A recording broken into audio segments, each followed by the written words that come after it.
Angela would have to take me with her, and she would cut out of school or be smoking in the schoolyard, and then I would go home. Of course, I was 6 years younger than her, and I would tell my mother, Angela's smoking. And listen, not everybody's going to agree with my decision. I can give a fuck less. You're in that position, it's you who got to face it, then you do what you need to do. Little Changolini, he gets to the jail and steal cars from Maryland and take them to Delaware to a chop shop. The inside prison in Thailand, as well as what Victor Malarek, the reporter, did to get me out of there. And I sat down and thought about it for the longest time. Okay. But once I made up my mind, it was about survival. I need to take care of my kids and take care of my family. And when a guy's not being loyal to you, how could you be loyal to him? Welcome to Chattin with Staxx. Welcome to another episode of Chattin with Staxx. I'm your host, Bill Staxx, and today I got the Stone Sailor. What's up, man? How you doing? Hey, what's going on, man? Sorry for the technical difficulties, but I'm here. Yeah, it was you, not me, man. Yeah, I don't know. I don't know, man. How you feeling anyway? I know you had that COVID-69. How's everything going with that? No, I feel all right, man. Yeah, I feel good. Yeah, I'm not 100%, but I'm good. All right. I heard that COVID-69 is rough, Staxx, so I'm glad you got over it. Hey, I appreciate you having me on your show, man. I watch your show grow, and man, you're doing a hell of a job, and other people have noticed it, obviously, and I just want to congratulate you on your success. I appreciate that. A lot of things coming. I'm going to Vegas in a few months, man. Shout out to Mike Spencer. What's good, Mike? Yeah, man, I got a lot of good things in the future, and people are rocking with me, and that's all that it is, man. Good things to come. Mm-hmm. Definitely. Thank you. Definitely. Thank you. I got another one coming, too. I've been working on. Hey, what's going on? How you guys? You seen the intro? Yeah, the intro's great. I loved it. It was great. So, I want to get into your story, man. And I had you on the show before, and we talked a little bit about how your dad went to prison. Mm-hmm. And but we really didn't get into the mobster aspect of some of the people that you ran across when you were on your career, right? Yeah. When I was working as a corrections officer in the federal prison. Yeah. In United States Penitentiary 1 Coleman. Yep. So is that the place that you first started working at? That is the Navy, United States Navy. I did 20 years. I retired. I was a military policeman, canine handler. I did 2 tours in Iraq with a bomb detection dog. And I retired.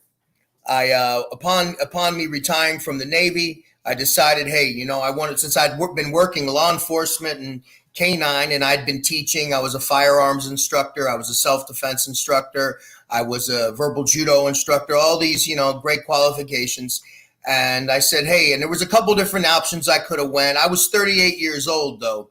So I wasn't like some young 24-year-old kid coming out of, college. And I was an older guy. And after 20 years in the Navy, it puts some miles on you. So all the federal jobs that were out there, it seemed like Coleman was the perfect fit for me because it brought me back to Florida, which is where I wanted to live. Yeah. So you had it in your mind that you were going to go back into the law enforcement. I was going to go back into law enforcement in some form or fashion. Ideally, what I wanted to do was probation. Yeah. I wanted to get my foot in the door because I had a degree. I got my college degree while in the military. It took me 12 years, but I did it. And because they paid for it. So I did it. If I had to pay for it, I wouldn't have did it because there's no return on investment unless you're going to be a doctor or a scientist. But they paid for it, so I did it, of course, and I got it in criminal justice and everything. So I was thinking, hey, let me get my foot in the door with the feds as a corrections officer, and then maybe in a couple years I'm in the system already and I can get out to federal probation, which is a pretty damn sweet job. Oh, that was your goal, was to switch from that to probation? My goal was when I got in there, I get my foot in the door, get into the federal system. And then I was thinking, hey, why don't I merge out and be a probation officer? Because I had some friends that were probation officers, and they told me it was a pretty sweet gig, especially with the feds. So yeah, that's where I was looking to do. Yeah. So your first time going into the prison, what's it like for you, man? Are you nervous? Well, that wasn't my first time. Remember, it was with your dad going to visit. Yeah, your dad. See, I was prepared for this. I'd already been to kindergarten, prison kindergarten. Yeah. So I knew, I knew what a prison was about. I remember my father was convicted of murder and sentenced to life, sent to Trenton State Prison up in New Jersey with Reuben the Hurricane Carter, and they were very close friends. And he even put my dad in his book, The 16th Round, which was later made into a movie played by Denzel Washington. Wow. Mm-hmm. That's pretty crazy, man. You put him into the book. And I love that tree knocker you have right there. That's the Sicilian symbol right there. I know because I lived in Sicily for 2 years. I love that symbol, and there's a great history behind it too.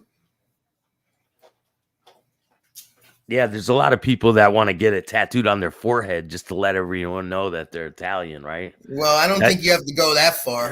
I'm half Italian. I'm half Italian. I just ate spaghetti and meatballs at a restaurant, so that's all I need to do. I don't need no tattoos on my forehead. Liz Coppola says, happy birthday to your girlfriend. Happy birthday.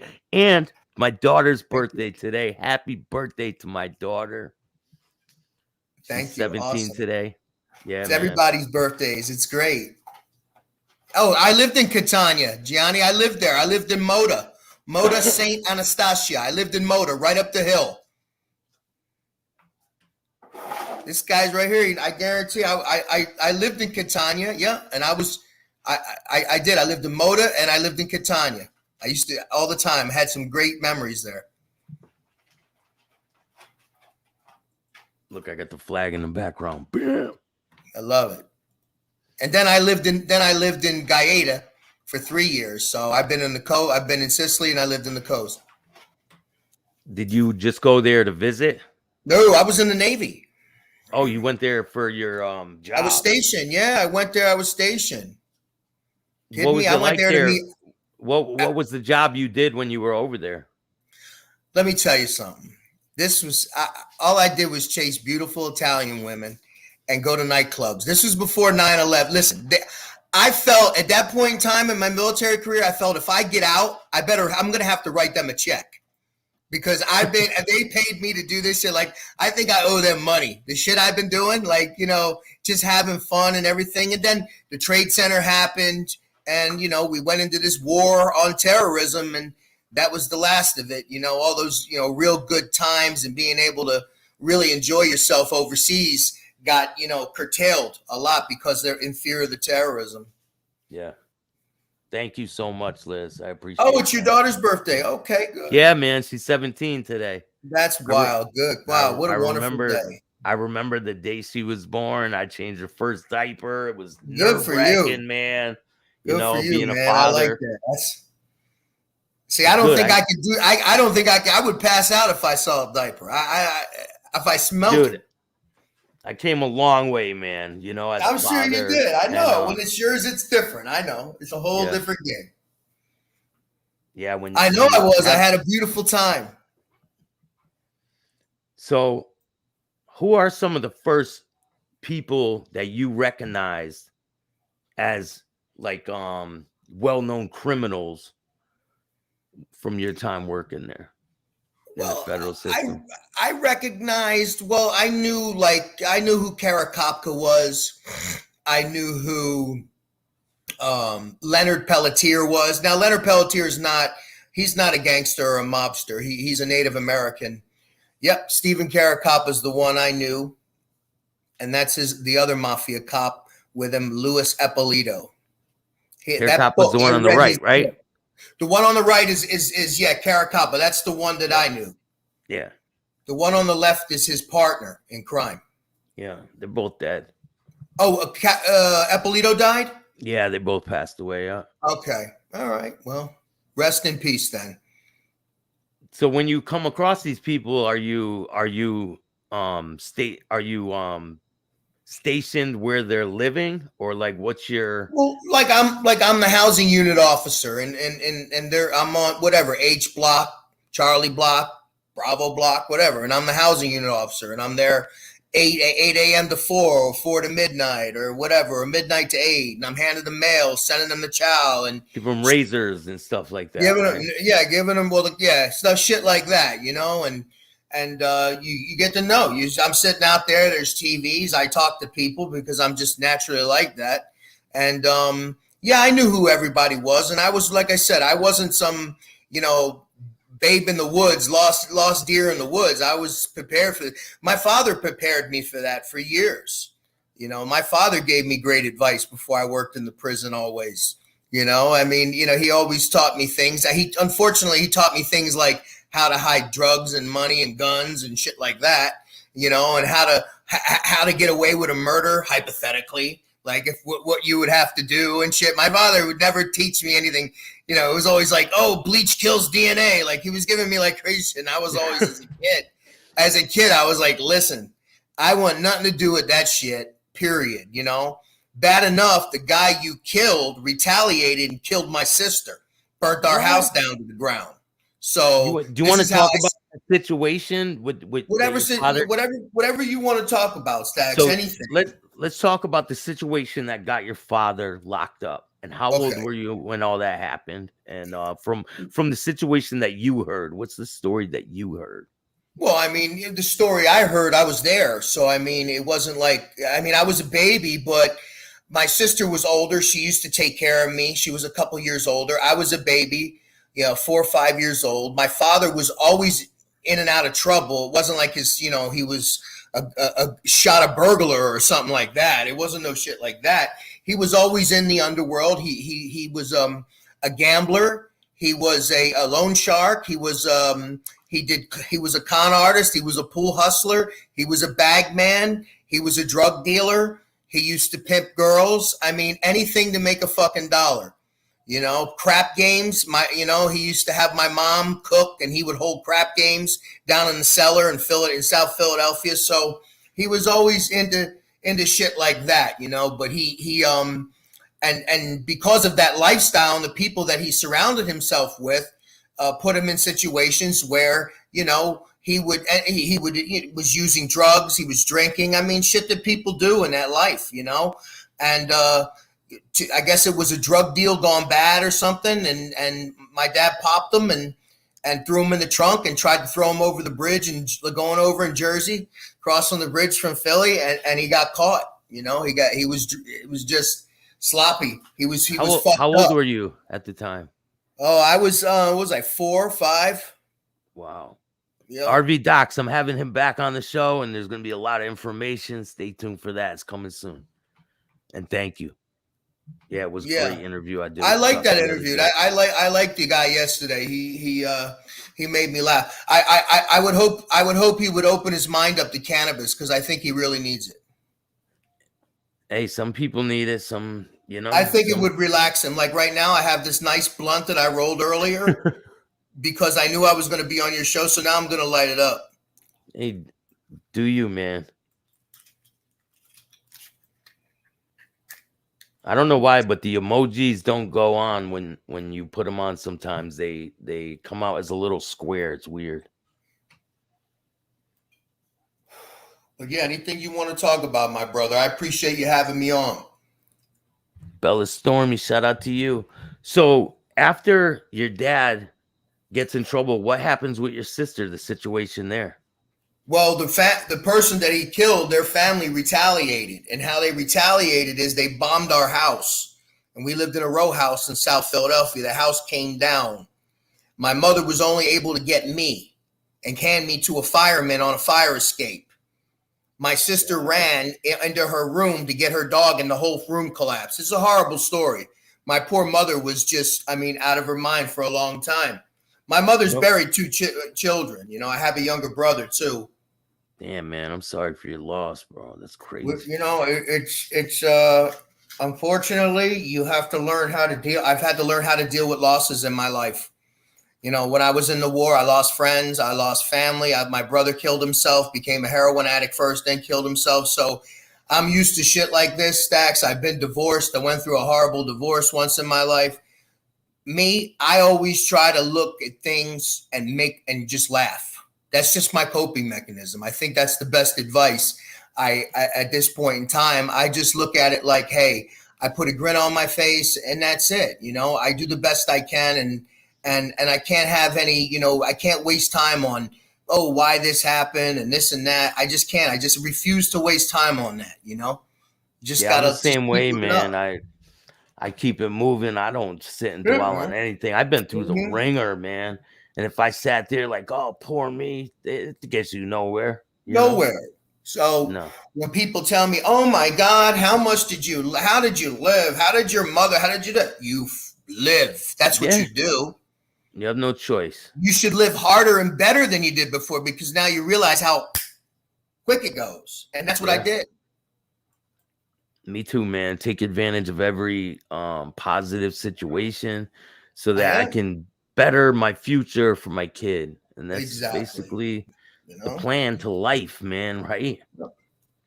And I love enjoying myself now. I enjoy my life. I went through everything. I'm retired now. You know what I mean? This is my time now, and I'm going to enjoy it. You see how I'm enjoying it?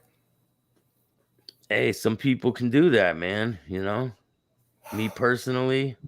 But hey, I was paralyzed, so we haven't gotten to that yet. I'm not paralyzed anymore. I could, you know, I went, but I was told I was never going to walk again. I got an eye infection. It turned out to be a staph infection that they misdiagnosed. I got it at the prison.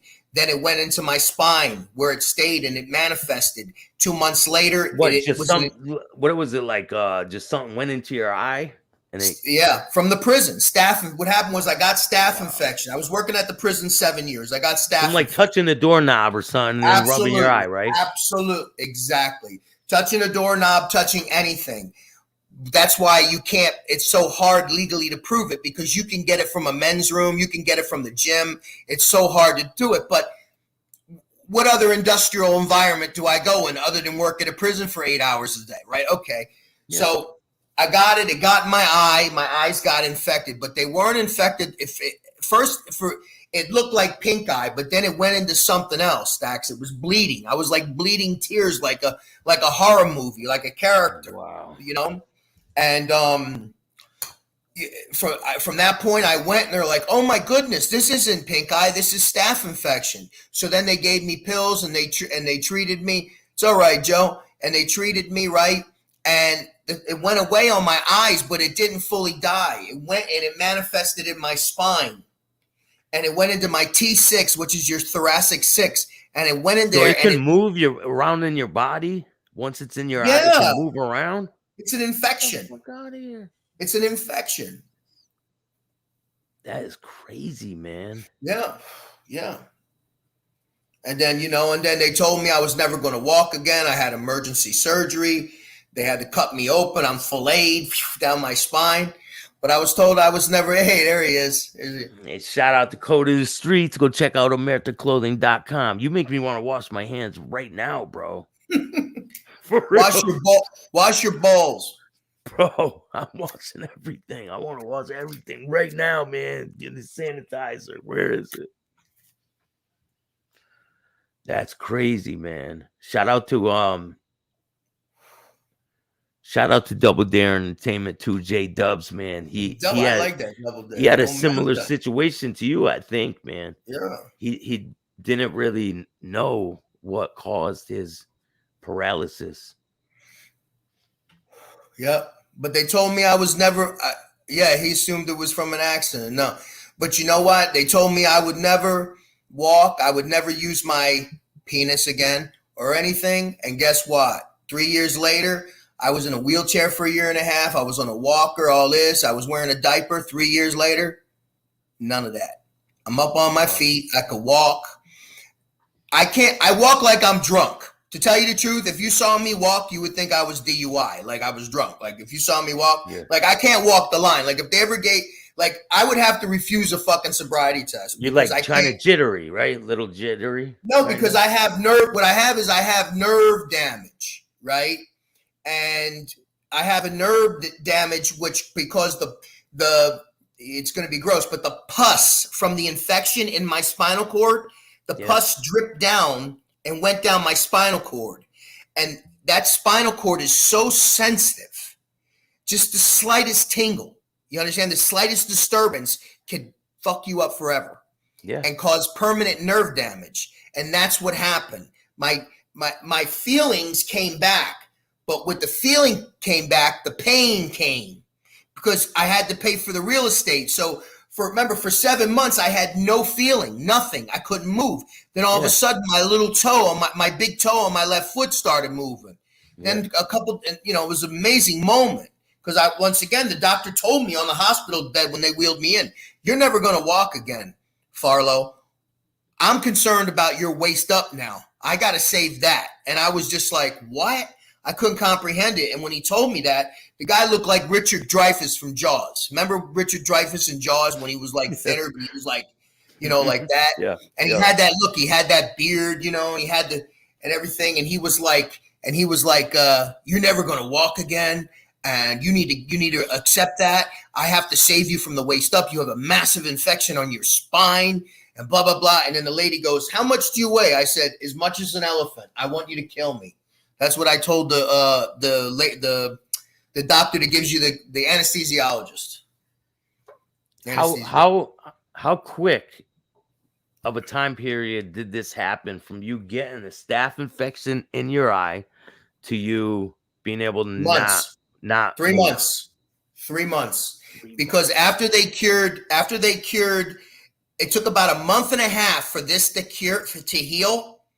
And then after that, my back started giving me like these pains. And I went to the emergency room and they did an x-ray, which is the standard protocol. They couldn't see it in an x-ray. I had an infection. They could only see that in an MRI, which is not a primary care thing they do in the emergency room. They give you an x-ray. Okay. So if I would have gotten an MRI, they would have found it early. I wouldn't have had to go through that, but it's not their standard practice. I understand. So next thing I know, the back pain's worse and worse. And I go to a chiropractor because I went to a doctor and they said, here's what he gave me, Staxx, a bunch of muscle relaxers, right? Yeah, they get you messed up on exactly. Now remember, I don't smoke cannabis. I'm a corrections officer. I'm a law enforcement officer. I was in the military 20 years. You can't. I can't. Yeah, I can. I was in the military 20 years. I'm working for the federal prisons. I'm working for the feds. I don't smoke weed. I won't even go near people that do things illegally because my job. You understand? Yeah, yeah. So fucking next thing I know, he's throwing me all these. At first, after I went to the emergency room, he gives me these muscle relaxers with a refill on them. So what do you think I'm doing for the pain the next month and a half? Muscle relaxers and beer and vodka.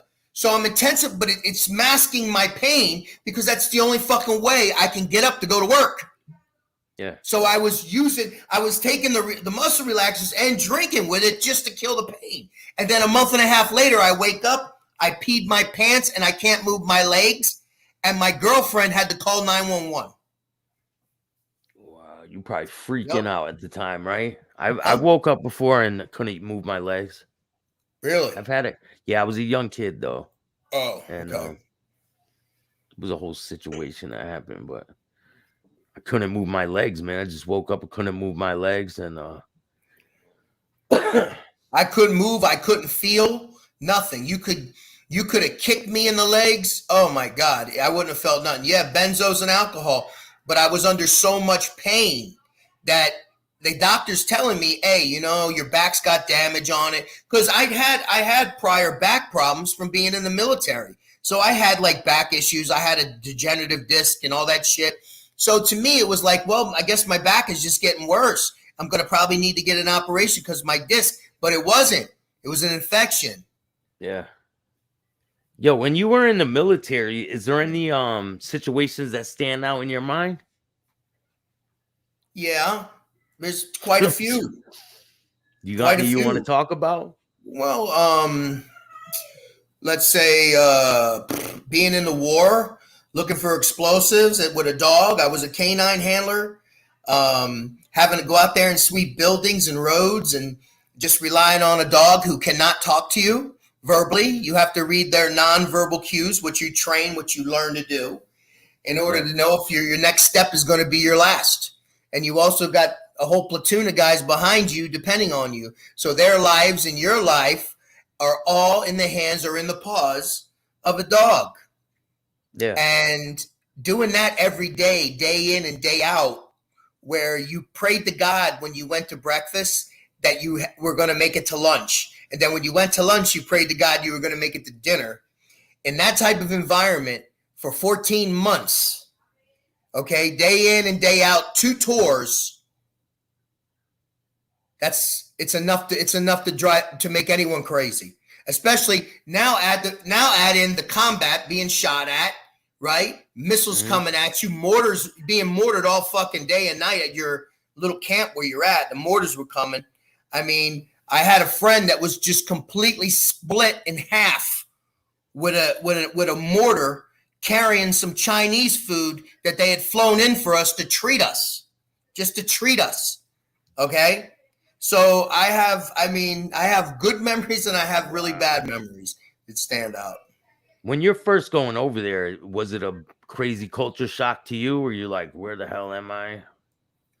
When I spoke to a couple people who were over there and fought for us, and they told me that they were like, "What the hell?" They said all the training in the world couldn't get them ready for what they experienced. Oh no! Well, I mean, hey, there's nothing better than training for combat, but there's nothing like actual combat. So the only thing they could do to prepare you is to train you. But there's nothing like stepping onto the battlefield and knowing that, you're in a situation where people are trying to kill you, and it's kill or be killed. It's fighting for survival. You build a camaraderie with human beings that nothing could ever sever. When you put your life in another man's hands and he puts his life in yours, man, that's a bond that just you can't describe. There's nothing even close to it that I experienced here, working in corrections, working wherever, I don't care, but there's a bond when you're in combat with another guy. And it's probably the same way when you go to prison with somebody, when you're in an environment where you can get hurt. And I was going to say the same thing. Once lunch would come and dinner, I'm like waiting for the next thing to pop off. The thing to go off. The Exactly. Next dinner, each time you go to the rec yard, something's gonna pop off every time. It would. Yep, there's always something going off. Yeah, he's right. People die from staph infections. It gets in your blood. People die from toothaches, man. You get a toothache and the infection will go through your bloodstream and kill you.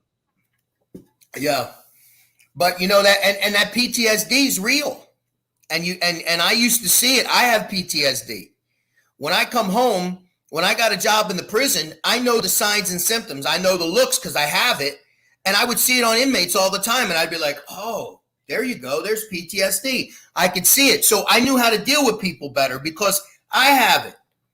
Yeah. You understand? So I knew how to deal with people better. Plus, I just always gave respect, Staxx. I never disrespected anybody. Yeah, I think your dad being locked up and you being there as a young kid and you seeing him there probably gave you compassion so that when you become the guard in the prison, you're like, damn, I know what it feels like for them to be in there. So you have a little bit of compassion for them people. You know what I'm saying? Well, yeah. Well, the one thing I had is I had zero tolerance for any abuse or any inhumane treatment, because I would not want my father or my brother or my cousins being treated that way, because my father was in prison. My stepfather was in prison. My brother went to prison.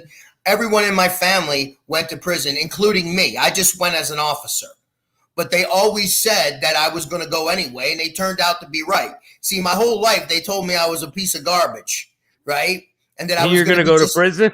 Yeah, like my dad. That I was going to go to prison like my dad. That I'm a piece of garbage. You're going to prison, but not Yeah.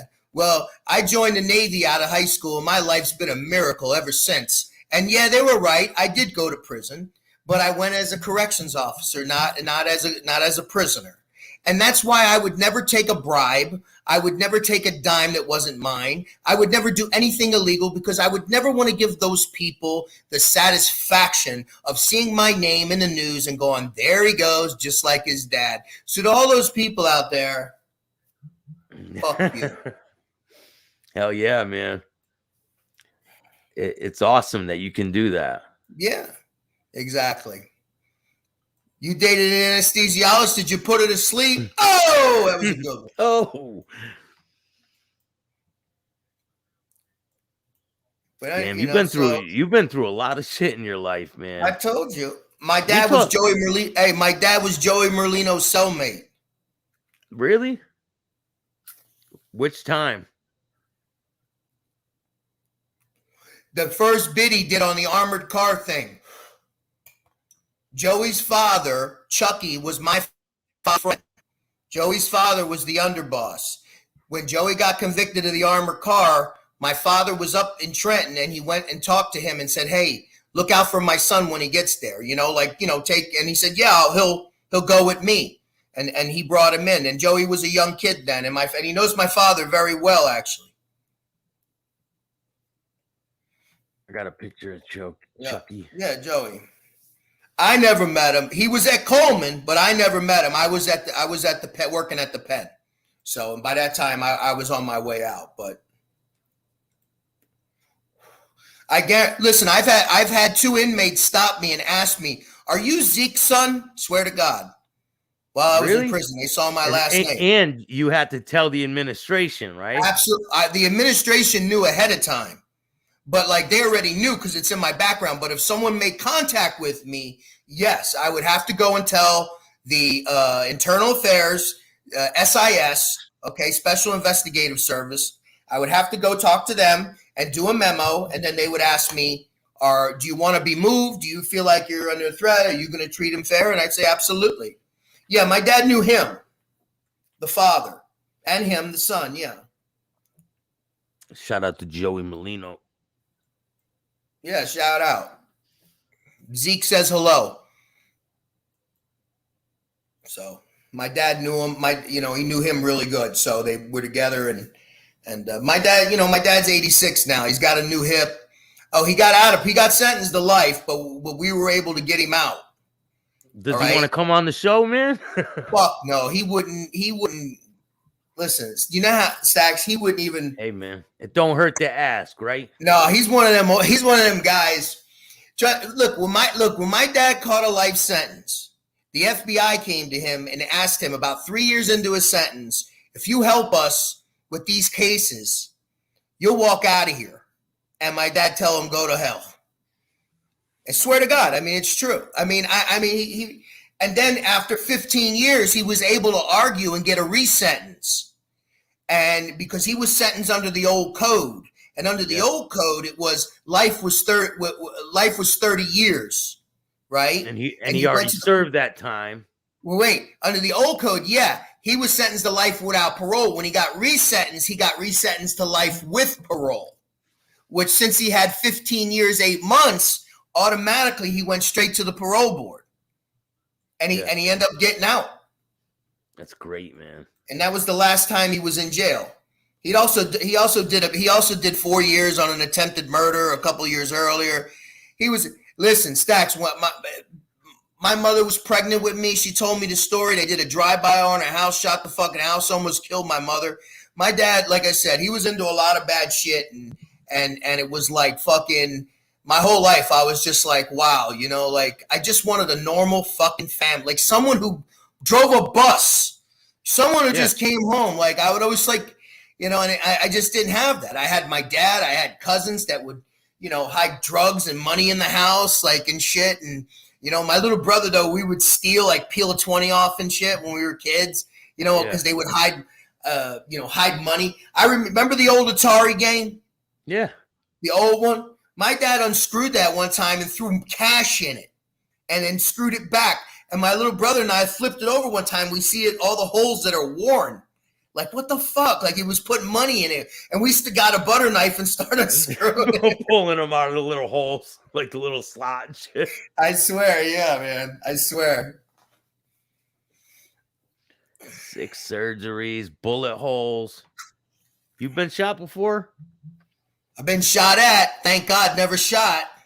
Code of the Street's been hit before. I got blown up in a Humvee with an IED. We drove over it. So what happened? You want to explain that situation and how it happened? We were driving and we came to a stop, a 4-way stop. We go to turn right. As soon as we turn right, somebody with a trigger hit it and blew it up. It came, broke the window, shattered the window. My dog, me, boom. Everybody in the car, we all were fucked up and concussed. But the explosion, it was buried too deep. If it was buried a little less deeper, it would have caused more damage. But nobody died. We just got hearing and got traumatic brain, concussed. Yeah. So now when something like that happens and you're over there, do they let you sit out for like a week or something to recover? No, they didn't do that back then. No, when I was there in 05 and 07, they didn't do that. There were all this CTE shit with the NFL. That's all like 2010, 11. In those days, they'd be like, all right, what happened? You okay? You're hearing? Like, yeah, how's your dog? Okay, my vet, a dog, they would have a vet. I'd have to bring my dog to a vet in the battlefield. Go sit down for an hour or something. And then in other words, you would get like 2 days off, right? And then you had to go back. And then he would usually go, okay, you're good to go. Get back out there. Because the best way, the doctor told me, like, the best way to get over it is get right back out there on that horse. Because they want to come out there and give you the rah-rah and the fucking bullshit. Because they want you to go out there and fucking, And have you seen other people doing crazy stuff like while you were in there in the military? Have you seen other people like during the war or just regular military stuff? Just regular military. Oh God, you really want me to tell you? All right. When I was on the ship, I was the chief investigator. In other words, I was the chief master at arms of the ship. Didn't you tell me this story, man? That was the blowjob bandit. Oh, yeah, man. Tell it to them. It's a fucking hilarious story. In the annals of Police Squad, I bring you the blowjob bandit. I think I just lost the monetization on this video, man. All right, the blowjob bandit. Ready? Guy shows up in my office in the middle of the night. And think about it. I'm on the ship, but I'm the only guy. There's 300 sailors, and I'm the one cop. I'm the one investigator. That's it. I have to deal with everything. Middle of the night, he comes knocking on my door, and he comes in the office because I have my office. He sits down, and he tells me, while I was sleeping, so-and-so, I woke up in the middle, and so-and-so was giving me a blowjob. And I'm like, Jesus Christ. Right? I mean, I'm like, okay. So I'm like, oh my God, what did you do? And he's like, he told me. He's like, I told him to get the fuck away and blah, blah, blah, and all this. So I'm like, all right, now I got a sexual assault. Because that's a sexual assault. You understand? I got to, you know what I'm saying? So now I got to go down to the berthing where everyone sleeps. And I got to get this motherfucker, right? So I wake him up and I'm like, come on, man, you got to come with me. Get dressed. Are you above, like you're above the water line, right? Because you're like an officer. Yeah, I'm on a ship. We're not a submarine. No, we're floating around in the middle. No, don't all the crew and all that, they sleep below the water line, right? Yeah. Oh, below the water line. Yeah. Oh, yeah, below the water mark. Yeah. So when you're in your office, it's above the water line. So you gotta go down there. Actually, my office was the zero deck, which is the main deck, which is right in the middle. So yeah, I go one down and I'm under. I go one up and I'm top. That's where my office was. So I went down under and I woke the kid up, said, you got to get dressed. You got to come in the office. There's serious accusations and blah, blah, blah. And I pull him into the office and I sit him down. Of course, I have them separated. I already talked to one. Now I got to talk to the other. At this time, I got to brief my boss, who's the XO, the ship's captain and the executive officer, the number one and number two on the ship.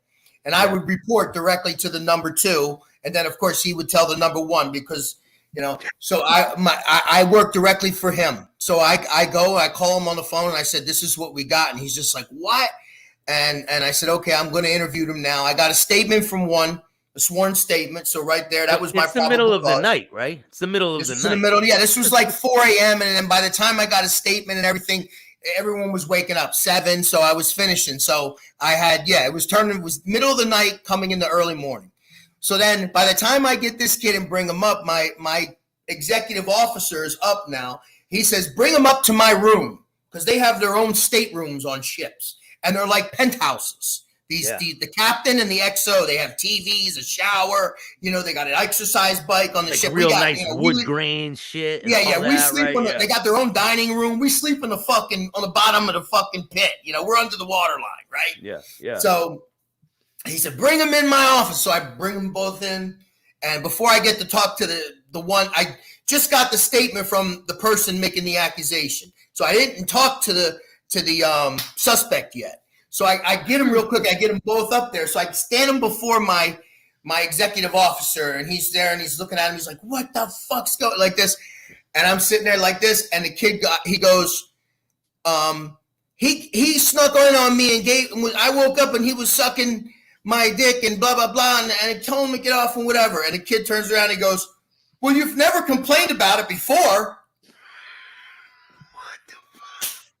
And right there, I'm standing. Remember, I hadn't talked to the accused yet, and he says this, and now I'm in the office, and we just kind of look at each other, and then we look at him, and we're just like. And then I go to the one. I say, "What year was this? What year was this?" Exactly. Because there's a big difference between. Let me tell you exactly. Let me tell you why timing is everything in life.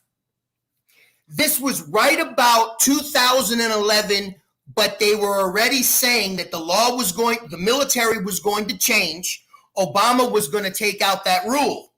Yeah. The being openly gay rule. It was like big stuff going on in the news and everything. And this was right as it was going to change. In other words, they had already told us in the Navy, this rule will change on this date. So it was right at that time where I put those guys outside and I talked with him and I'm like, what do you want to do? And he said, because if he pursues it, while he's pursuing it, then the rule's going to change and now it's going to make him look bad. You understand? It's going to make him look like he's going after gay people. So it was a political thing. So he looks at me. Now, this is a commander in the Navy. And I'm just a friggin', petty officer, first class, chief master at arms. I just made, chief master at arms. I'm looking at this. What do you think I should do? I said, I'm going to take care of it. Don't worry about it. So I went and I told him, I'm like, I just told those two, get a fucking room. Just get a room. That's it. I don't want to hear no more about this shit. So, and that was it. But that was a pretty wild case. So. Oh my God. Can you imagine the scandal that would have That was one of the funniest ones. Yeah, well. Hey, it was a scandal. That's why we took care of it. You understand? I did it. I was the guy. I was the Ray Donovan. That was my position. I used to bury sins. Clean up this mess. Yeah. If I was saying I'll clean up the mess, they would have both been off the ship, man. I would have pushed them. Yeah. I know. Back in the old days, forget it. Man. No, in the old, forget it. If that had happened like when I came in the 90s, if that would have happened, those guys would have went to the brig. They would have been locked in jail. Yeah. You understand? They would have been given dishonorable discharges and everything. So things have changed. And I'm glad they changed. I'm glad they changed. I don't care if anybody's gay or whatever, but you can't have sex on a ship. And I used to catch people having sex all the time on the ship, male and female mostly, and that was a thing. On those ships, they're like floating sex hotels. Now that they put the girls in and with the boys, okay? So, I used to catch these kids screwing all the time like rabbits down in the engine room, fucking in the bathroom, in the fucking they're all young. In a fan room, under the flight deck, in the flight hangar. Crazy fucking shit, So I hate to ask you this question, bro. Was Zeke as big as me? No. No. Did you catch people when you were working in prison too? Well, I remember one time I was doing a round, just checking one of my 30-minute rounds or 40-minute rounds. And I would make enough noise with my keys that you would have to be fucking deaf to not hear me. All right. Is that In why other they do words, that, man? huh? Is that why the cops do that? Make all that noise like? Well, yeah, that's a good thing for you, isn't it? If you're in prison, Listen, I haven't been in prison. No, I'm saying, but think about it. No, I'm not saying. But think about it. If you were in May 1st, man, will be a big anniversary for me not being in prison. No, and I'm proud of you. I'm just saying, but think about it. Even if I was an inmate, if I heard the keys coming, then that's, you know what I'm saying, I'm coming. So it's kind of like, you know what I mean? So but anyway, so I was walking and I remember looking ahead and I see the cell window, but I see like it's like on and off, on and off, on and off, on and off like this. And it's the middle of the night. And I'm just like, what the fuck is this? So immediately I go and look because it's kind of like a flickering light. And I walk in the cell and I have my flashlight and pop. And I got this dude standing on a little table with G-string panties on that he made from BVDs. And they had some fucking Luke Skywalker fucking shake that pussy down like that shit. And he was dancing and the other dude was like fucking like. That's terrible, man. Bro, listen, I banged on the door. I was like, listen, I'm breaking this party up. There's no sex in the champagne room, buddy. Not while I'm here. Hell no. That's terrible, bro. What are you going to do? Fuck it. But that was it. I didn't want to see that. I know a rookie that was working there for 8 months and he walked in on it. Like actually like penetration. And listen, he was fucking traumatized by it. There's no bullshit. He was. Have you seen, I think we talked about this before, but have you dealt with you wanting to be a straight and narrow officer? Have you dealt with other officers doing like some not so straight and narrow things? Well, here's what I did to prevent all that. All right. I like to call it my legal condom. Let me tell you my protection against that. The first day when they hired me, when I went to the class and I was supposed to stand up and introduce myself to everyone, I introduced myself and I told everyone I'm Rob Farlow and I'm retired from the Navy. And if you do something illegal in front of me, like abuse someone else, I will report you. And I knew right then and there, everyone there, I said, here I am. If you're doing something wrong, if you're bringing in stuff, if you're doing whatever, you do not want to put your name on the schedule with me to work with me. Yeah. You want to work with someone different. And from that point, I know that there was a group of people that there was a pool of people that worked with me, and there was a pool of people that didn't work with me. Yeah, we were talking about this. You drove a Jeep, right? And you were about the Jeep. Well, remember people after about a year, after about a year and a half, after about a year and a half of working there, I remember one of the guys from SIS, this investigative service.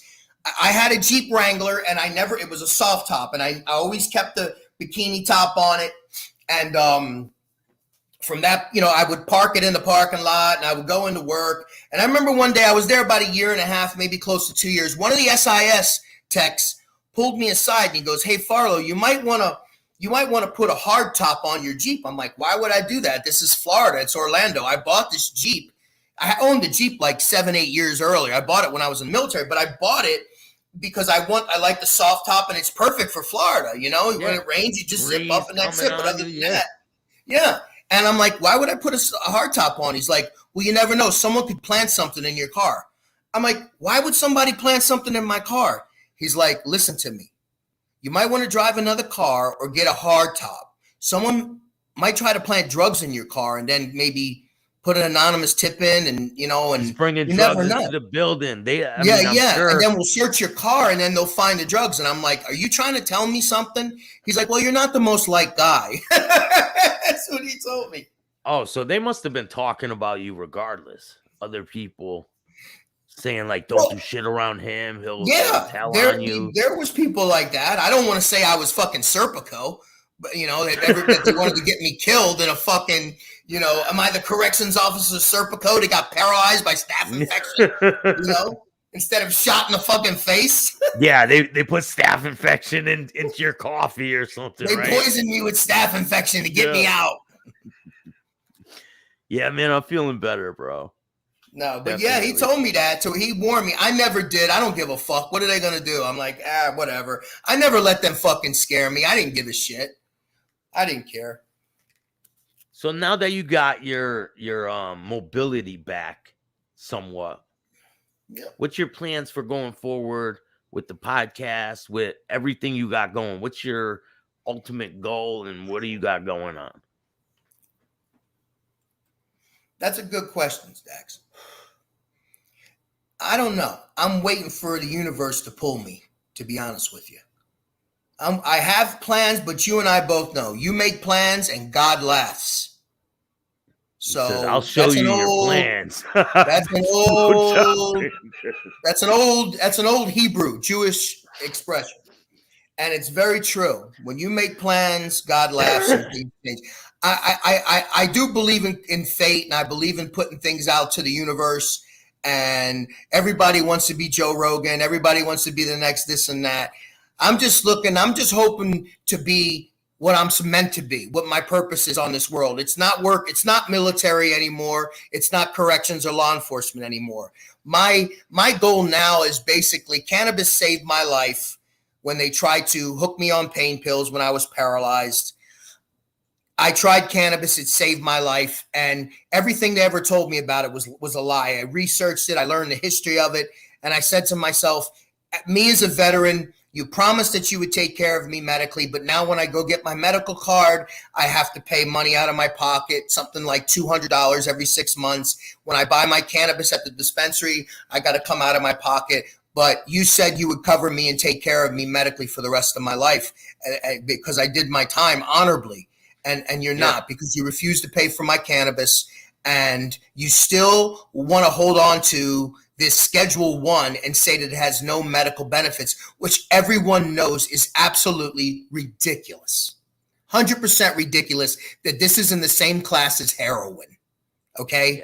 It doesn't belong there. And I believe the federal government needs to decriminalize and legalize cannabis and allow the states to regulate your cannabis. And yes, I'm for expunging all criminal records that are from cannabis convictions and stuff like that. I think all those should be wiped. This is a miracle plant, and it benefits the world in so many different ways, not only medical.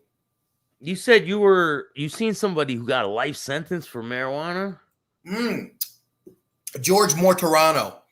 He's from Philly, South Philly. His father was Long John Mortorano, who was a legendary, mob guy in Philly. He was with Angelo Thank you Bruno. so much. I appreciate that. Thank you so much. Miss Coppola. Yes, Miss Coppola. I've seen her. She's a very pretty woman. Very pretty woman. And very respected in she seems to be. She seems to be a very nice woman, definitely. And I love the name Coppola too. You gotta love that name.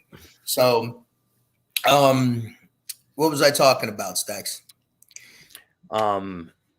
The people in prison for life. For life. Yeah, George Mortorano. George Mortorano. His father was Long John. Long story short, George got picked up for trafficking marijuana. And because he didn't want to tell on his father or speak on the mafia, the judge gave him a life sentence. And he was sent to Marion Penitentiary.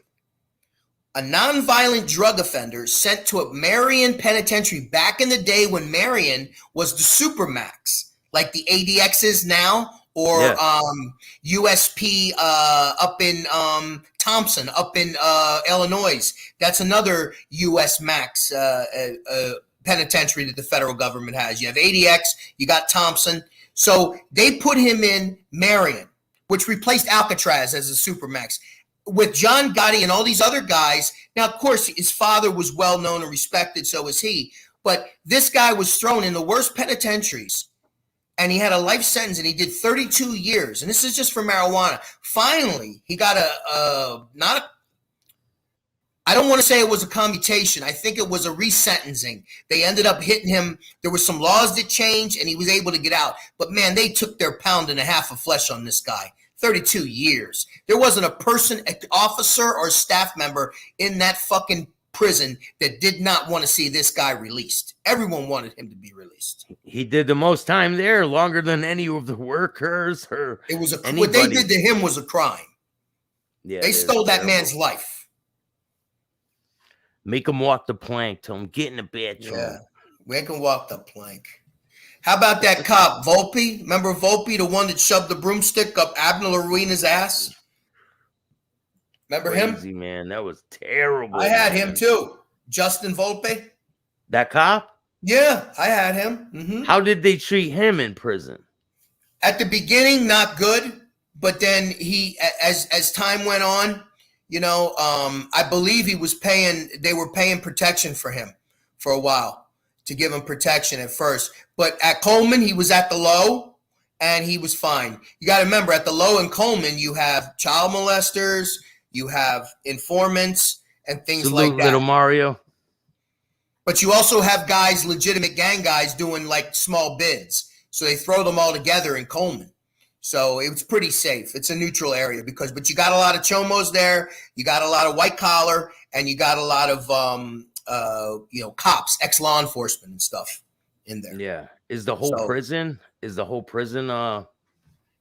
protective custody? No, it's a low. He walks GP out there. Like I said, you got a lot of sex offenders at the low, and you got a lot of hard gangsters that go there that are like, downgrading in time on their way out. So it's they're not trying to exactly do nothing. Exactly. Yeah. That's the thing. You'll get more time for hitting one of these guys than you got left on your sentence. So that keeps a lot of people in line. Trust me. Because but yeah, they all walk together. They all sleep in open bay barracks and shit like that. So but that's where I met him, and he and I would talk, and he would tell me he was actually very remorseful. He was a remorseful guy about what he did to that poor guy. How long did he get for that? He got 30 years. He's going to be getting out soon. Remember, he got convicted in the 90s, so he's going to be done soon. But yeah, he got married there and all that, and but yeah, he made a really bad mistake. I mean, if you want to call that a mistake, that was a fucking terrible thing to do to another human being. But I told him, I'm like, dude, you stuck a broomstick up a guy's ass. That's like the worst. I mean, he told me, he's like, man, I just blacked out. I didn't know what I was doing. I'm like, bro, you stuck a broomstick up a guy's ass. That's crazy. And then you wiped it in his face. Wow, that's medieval shit.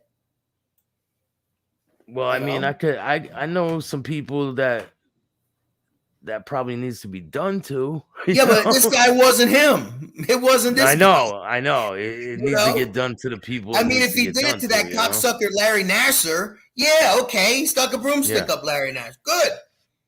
Yeah. I don't care. They beat his ass too when he got there. He couldn't even go to Pen 1. He had to go to Pen 2. And they beat his ass at the fucking drop pen. Yeah, what about this guy? You said you were around this guy. This guy right here, they beat him in prison pretty bad. Oh, yeah, Alan Stanford. Yeah, he was the Ponzi guy, right? This is him after he got beat up in prison. Yep. Well, he's an arrogant prick. Yeah, he wasn't so arrogant after that. He was an arrogant prick.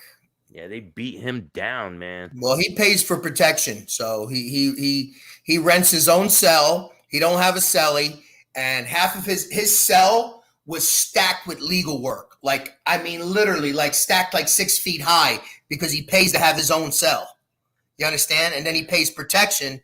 So when a guy steps out to go shower, go to the yard, or work out, he's always got somebody with him. Nobody's gonna try to hurt him. He's still got some dough. Trust me.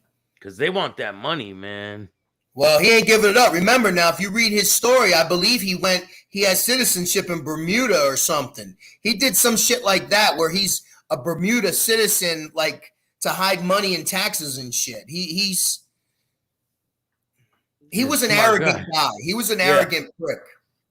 I know a lot of people like that. Well, I do too. You know, it is. And usually through, you know, something happens and they get straightened out, you know, like what happened to him there. So I'm sure he's not as arrogant anymore, but you know, he's arrogant to the staff, not so much maybe to the other guys. Some people get beat like that, man, and they're arrogant and they still act like that. And it doesn't stop them. I know people like that, you know, too. It is what it is. There's plenty of beatdowns to hand out. And I mean, there's always giving definitely, man. I know people who have been if you got a chip on your shoulder, they still yeah, same way. Yeah. I just know if you got a big chip on your shoulder and you're walking around a prison, someone's gonna knock it off. Oh yeah. You know what I mean? Someone's gonna knock it off eventually. Whether you're an officer or an inmate, whatever, somebody's gonna knock it off, you know. Definitely. But I never, like I said, Staxx, I always did my job, man. I never let anybody get abused. I always, you know what I mean? If I thought somebody was being taken advantage of or whatever, I stopped it right away. I stopped it right away. You know what I mean? And yeah. And I tried to do my best. I'm not ashamed of anything I did with my job at the prison. I conducted myself with honor, and I know that there were people there that I did help that were being screwed, and I helped them out. Good, man. Yeah. Commendable. Well, but thank you, man. I appreciate you joining me tonight, man. I gotta use the bathroom. I gotta get something to eat. I might jump on later on, man. If you're available, maybe I'll grab a couple people and we could have a big show. Whatever you need, whatever you want, man. Go relax. I know you're just coming over that, you know, that COVID 69. It was terrible, man. I don't wish that on nobody. No, I would. Well, 69, you wouldn't wish. A good 69, you can't wish that on. No, the COVID, man. You know what I mean. Oh, so the COVID. Okay. Yeah. I wouldn't wish that on anybody. You're right. Yeah, man. You're right. It's terrible. It's like you feel like you're drained, man. It's like. Is this your first time with it? Yeah. Did you have this? Never had COVID. Never had COVID before, man. Okay, so this is your first time with it. Is your taste buds coming back? I had them a little bit. Like they didn't go away totally. Just like dulled my taste buds. Okay, all right. Now you look good, or you look good though. You look good. Take care of you. Drink a lot of water. Laid there for like 4 days, man. Drink a lot of water, Staxx. You'll be all right. You're the general. All right. If you're the general, I'm the admiral. You understand? You can't control the land if you don't have control of the sea. I'm the admiral. You're the general. I'm the admiral. There's my man from Dublin. We got a whole squad of people, man. We Stevie do. Bullets, shout out to Mikey man. Squiggles. Shout out to Code of the Streets. Shout out to J Dubs. Shout out to all my people. Gianni. What's his name? The Irish guy. What was his name again from Dublin? Dublin. Richard? The guy from Dublin. Richard, man. Richard, yeah. You're not drunk? You're not drunk already, Richard, over there? Richard, yep. Over there in Dublin, having a good time, I'm sure. The COVID restrictions, I think, have been lifted on them. So I think they're all right now. The restrictions were bullshit anyway. I appreciate you. I'm definitely going to have you on again, man. Thank you again. Thank you, sir. I appreciate it, Mr. Staxx. And once again, you know, I'm not just a friend. I'm a fan of yours, and I'm really, really happy for you. I really am, man. All right? A lot of stuff to come, man. I'm sure there is. I'm sure there is. I'm going to have you in on the future, man. So we're going to do some stuff in the future. So it'll be good. Just your friendship is all I need, sir. But thank you. Anything. No problem, bro. Make sure you guys hit the like, subscribe, and notification bell so you could get my videos every time they drop. Till next time, man. Thanks, bro. All right, brother.